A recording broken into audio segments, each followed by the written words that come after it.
There's bad governance, for instance. There's corruption. There's climate change. There's global trends that we need to deal with in a much more concerted and coordinated manner.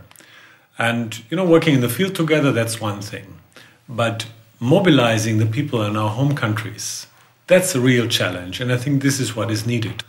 So we need to give them that knowledge, and we need to show them ways how we will be able to contribute to solving those problems. Not only are we working together as nationals and as Europeans, but we're also attempting to arrive at common positions at times, which we then present to the European institutions, the European Commission, the European Parliament, to see can we influence European policy in certain directions. Human rights is not something that you solve in one go. You probably need a couple of years to work together with other actors to try to influence policymakers, politicians, to change the laws and to respect the laws. And NGOs or civil society organizations have their own interests. They try to champion the interests of common people and change conditions for the better.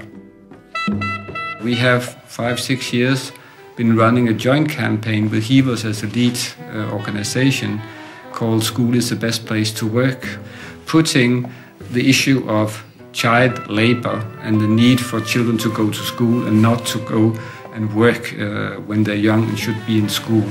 We put that strongly on the European agenda, and that's another level of advocacy and information work which we can do because we are an alliance.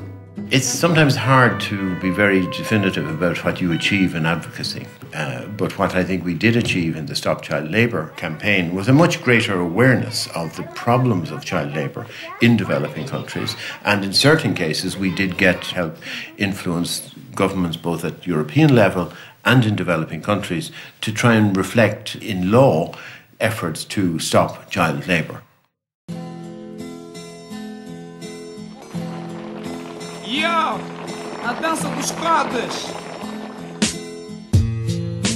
2015 Watch is another way of making sure that promises are held and that money is used as best possible.